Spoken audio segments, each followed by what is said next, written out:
पूजा पांडे, आप देख रहे हैं मेट्रो दिनांक टीवी न्यूज। आइए देखते हैं आज की खास खबर। चारकोप में बिल्डर और सोसाइटी मेंबर्स की मिली भगत से घोटाला, कोर्ट के आदेश पर एफआईआर दर्ज। मुंबई चारकोप में एक इमारत तो सालों पहले खड़ी हुई थी, लेकिन अब जो ढांचा गिरा है वो है झूठ और धोखाधड़ी से की गई बिल्डर लॉबी की साख का।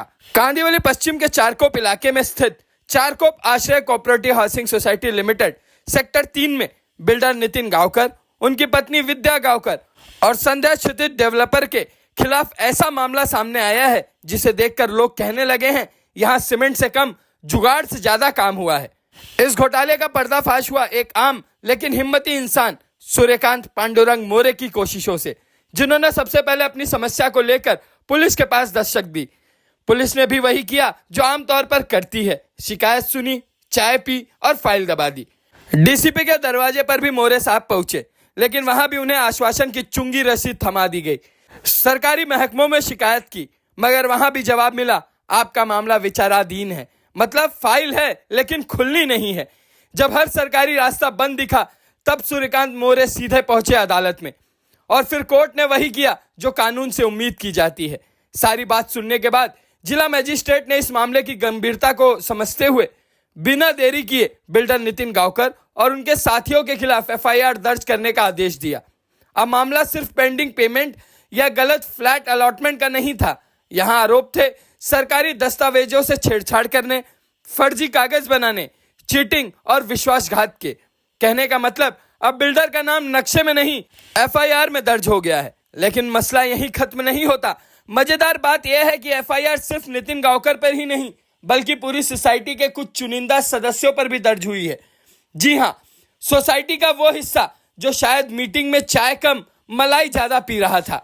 नामजद आरोपियों में शामिल है विद्या नितिन गांवकर, भारती संभाजी सावंत, विनायक वामन खरात, यशवंत सदाशिव गोसावी, बलराम लक्ष्मण बोमा, जमुना प्रसाद शर्मा, जावेद केतसी निसर, अरुण गाड़ेकर, संजय कापड़ीस, रीता मारू, प्रतिभा हरिश्चंद्र गाड़गे और हरिश्चंद्र गाड़गे।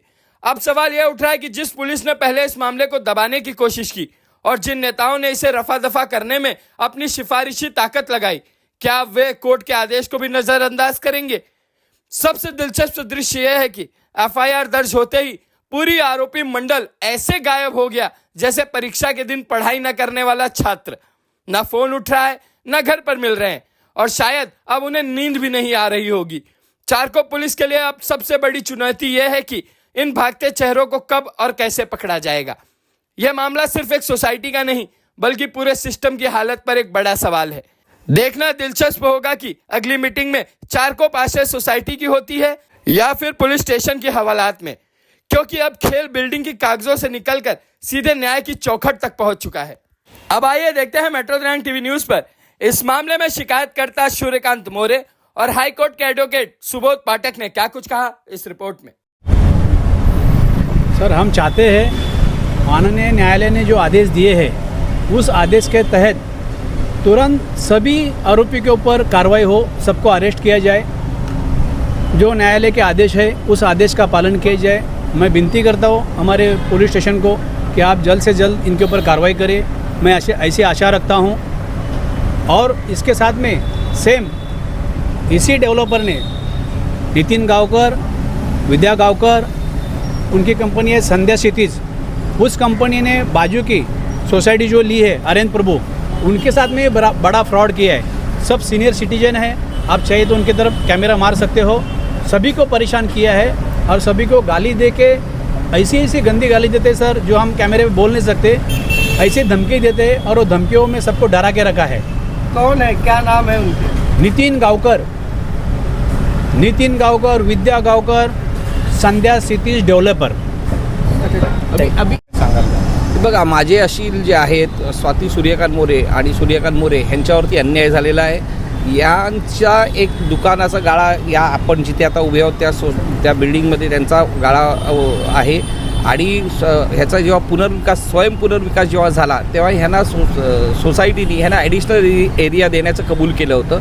अतिरिक्त क्षेत्रफळ देण्याचं जे कबूल केलं त्याच्यामध्ये त्यांना ते अतिरिक्त क्षेत्रफळ दिलेलं नाही, त्याचे पैसे दिले नाहीत किंवा त्यांना जो त्याच्यावरती जो गाळा बांधला गेला तो खरेदी करण्यासाठी संधी न देता आणखी एका पार्टीला हा आमच्या संमतीशिवाय हा गाळा विकलेला आहे आणि त्याच्यामुळे आमचा फसवणूक झालेली आहे, आमचा विश्वासघात झालेला आहे आणि ह्याच्यासाठी आमचं असं म्हणणं आहे की काही खोटी आणि बनावट कागदपत्रं तयार झालेली आहेत. त्यामुळे सोसायटीचे जे 11 सदस्य आहेत, समिती सदस्य आहेत आणि गाळा खरेदी केला अशा ह्या दोघांच्या विरुद्ध आम्ही तक्रार पोलीस ठाण्यामध्ये, चारकोप पोलीस ठाण्यामध्ये दाखल केली होती. त्याच्यानंतर तिथे आम्हाला सुरुवातीला अजिबात न्याय मिळाला नाही. आम्ही DCP साहेबांकडे आम्ही तक्रार दाखल केली, तिथेही आमच्या तक्रारीची दखल घेतली गेली नाही. म्हणून आम्ही माननीय न्यायालयात 156(3) CRPC अन्वये दावा दाखल केला आणि त्याच्यातून आम्हाला माननीय न्यायालयाने आदेश दिलेला आहे या प्रकरणी गुन्हा दाखल करण्याचा. त्याप्रमाणे गुन्हा दाखल झालेला आहे. आपण बोलत आहात की ॲडिशनल जागा देण्याची कबुली बिल्डरने यांना दिली होती, ते लेखीमध्ये दिली होती. देखील PAAAची जी ॲग्रीमेंट आहे, जो करार आहे, जो स्वयं पुनर्विकासासाठी बिल्डिंग गेली तेव्हा तसा जो करार झालेला त्या करारामध्ये मेन्शन आहे की आमचं अतिरिक्त क्षेत्रफळ आमचं आहे जे आम्हाला मिळायला पाहिजे. आता आपली मागणी काय नेमकी? आमची मागणी हीच आहे की आमच्यावर अन्याय झालेला आहे, त्याच्यामुळे संबंधितांवरती न्यायालयाच्या आदेशाप्रमाणे कारवाई सुरू व्हावी. सर क्या कहना चाहेंगे, किस तरीके का अन्याय इनके साथ हुआ था और कैसे आखिर इन्हें न्याय मिला? देखिए, मेरे मुवक्किल जो है स्वाति मोरे और सूर्यकांत मोरे, इन्होंने एक दुकान यहाँ ख़रीदा हुआ है इसी बिल्डिंग में. तो ये जो दुकान ख़रीदा है तो उसका जब ये सोसाइटी का पुनर्विकास हुआ, सेल्फ रीडेवलपमेंट के लिए जब ये सोसाइटी गई तब इनके साथ एक एग्रीमेंट हुआ था और इस एग्रीमेंट के तहत ये ऐसा दोनों पार्टी में डिसाइड हुआ. दोनों पार्टी यानी मेरे मुवक्किल, मेरे अशील और ये सोसाइटी, तो इन्होंने ऐसा डिसाइड कर लिया था कि इनको ज़्यादा FSI जो है मिलेगा, ज़्यादा जगह मिलेगी 112 स्क्वायर फीट की, और वो 112 स्क्वायर फीट की जगह प्लान में बाद में नहीं वो दे पाए. उसमें से 79 जो है 69 फुट बाकी रहेगी.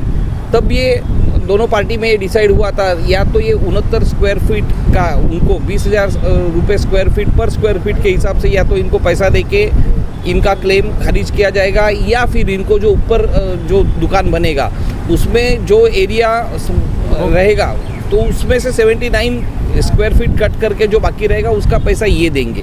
यानी ये पैसा देंगे और उनको ऊपर का दुकान उनको खरीद सकते हैं, या फिर इनको 79 स्क्वायर फीट का पैसा देके तब का बाजार भाव जो 20,000 स्क्वायर रुपये पर फुट था उसके हिसाब से इनको पैसा देके बाजू में हटाया जाएगा. लेकिन वो दोनों बातें नहीं हुई. ये बार बार सोसाइटी के संपर्क में रहे कि मुझे ये ऊपर का जो है गाला खरीदना है, क्योंकि नीचे का मेरा है, अगर ऊपर का मेरे को मिलता है तो मेरे को कमर्शियल एडवांटेज मिलेगा. लेकिन उनको ना वो गाला दिया गया, खरीदने के लिए उनको मौका दिया गया, ना उनको पैसे दिए गए.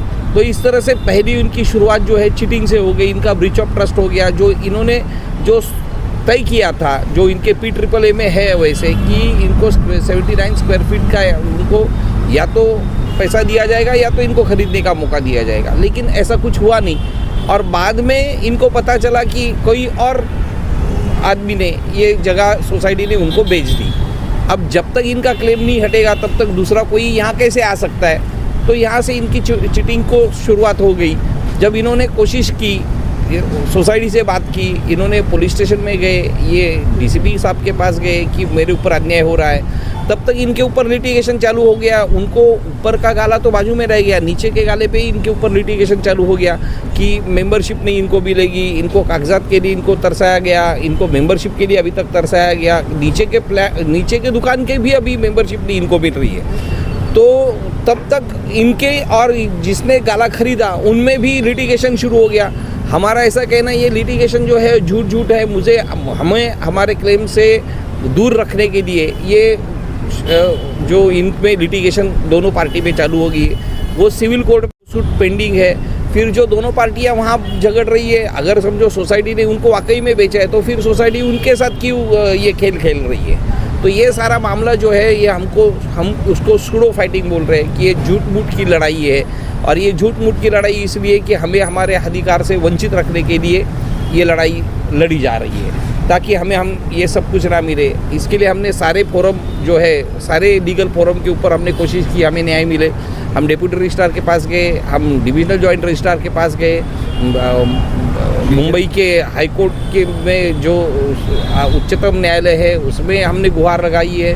फिर पुलिस स्टेशन गए, DCP साहब के पास गए, और फिर हमने वापस हमारा ये जो मामला है, हमने माननीय न्यायालय में ये मामला उठाया और हमें वहाँ से ऑर्डर मिली है कि ये सारे मामले में जो भी लोग हैं उनके ऊपर केस फाइल हो जाए और 156(3) के तहत ये मामला CRPC के तहत ये मामला दर्ज हुआ है चारकोप पुलिस स्टेशन में। क्या क्या धाराएं लगी है और किन किन लोगों के ऊपर ये FIR कोर्ट के आदेश पे हुआ है? ये सोसाइटी के 11 जो मेंबर्स हैं और जिन्होंने ये शॉप खरीदा, ऐसे 13 लोगों के ऊपर ये मामला हुआ है।